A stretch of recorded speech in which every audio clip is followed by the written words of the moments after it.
Today, we are diving into a really fascinating moment in architectural history, a time when a nation, right after a massive revolution, tried to literally build its soul out of stone and concrete. So let's start with the huge question that architects and artists in Mexico were asking themselves back in the early 20th century. I mean, think about it. The old way of doing things is gone, swept away. So what should the new Mexico look like? How do you create a brand new identity that everyone can actually see and feel? Well, for a really bold group of thinkers, the answer wasn't to look outwards, to Europe or the United States for inspiration. Nope, it was to look back, way back, deep into their own pre-Hispanic roots. And this is what gave birth to what we now call Neoprehispanic architecture. The idea was actually pretty simple, but so powerful. Take the incredible forms, the symbols, the whole spirit of the Maya, Toltec, and Mexica peoples, and forge them into a totally modern, totally national style, a new visual language for a new country.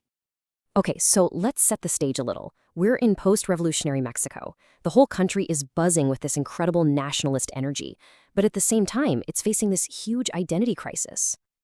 And this wasn't an idea that just popped up overnight. The seeds were actually planted decades earlier. You can see it way back in 1887, where the base of the Cuauhtémoc Monument was already showing off indigenous designs. Then, Mexico's pavilion for the 1889 Paris Expo, that was a huge statement.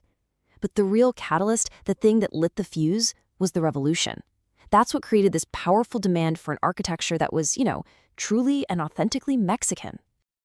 So who steps up to answer this call? Well, there were two key figures, two architects, who both saw the past as the key to the future, but they had very, very different ideas about how to get there.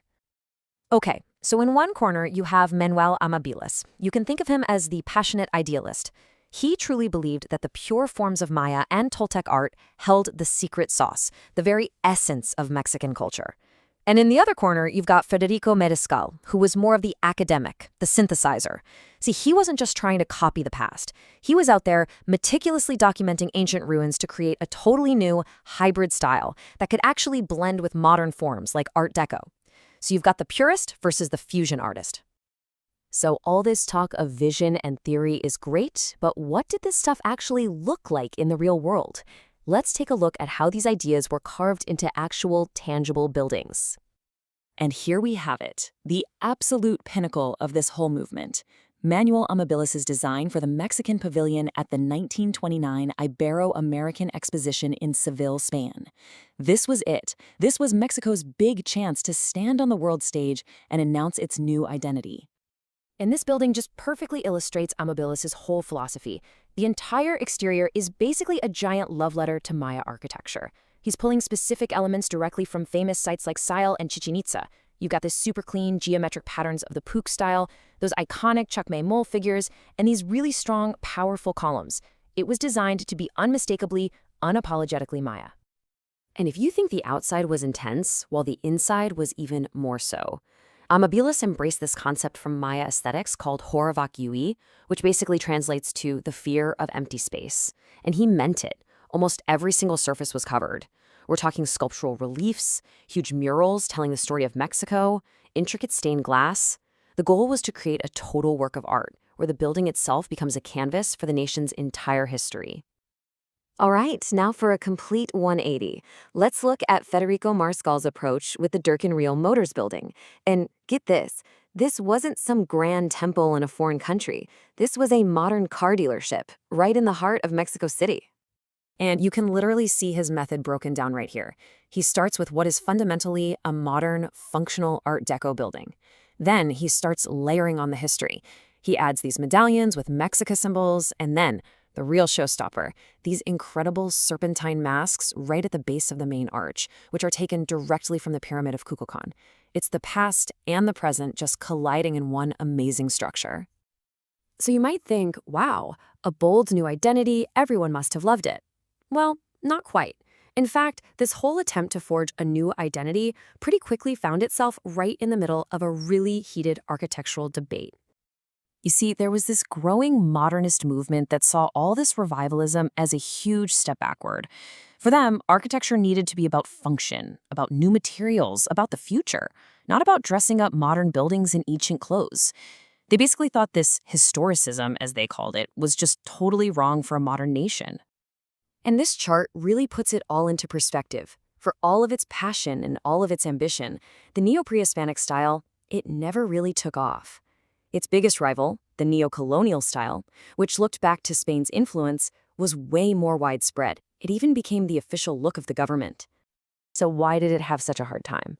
Well, there were a few key reasons. The movement never really nailed down a single cohesive theory that everyone could get behind. It was constantly getting hammered with criticism from the modernists. And, there were some internal contradictions, like putting Maya decorations on a traditional European floor plan just felt a little superficial to some. In the end, very, very few of these buildings were ever actually built. But, and this is a big but, to just write it off as a failure is to completely miss the point. The real legacy of this movement isn't about the number of buildings that are still standing. It's about the ideas it brought to the table. Because for the first time on a national stage, this movement forced Mexico to seriously, and I mean seriously, confront its indigenous past as a vital, living, breathing part of its present identity. And this is its real impact, right here. It didn't just build buildings, it built a whole new appreciation for the nation's pre-Hispanic heritage. It reframed it not as some ruin in a jungle, but as a living source of inspiration. It opened up this incredible dialogue between the past and the present that's still going on today. And it pushed future generations of architects to really think about what being Mexican actually means. You can still see the echoes of this movement in stunning contemporary projects like the Biblioteca Vasconcelos in Mexico City. It's not a copy of the past, of course not, but it absolutely carries that same spirit, that deep value for historical roots, while building something boldly for the future. Which, in the end, leaves us with a huge, powerful question that every culture really has to answer for itself. What story do we want our buildings to tell? What should they say about who we are, where we've been, and, maybe most importantly, where we're going?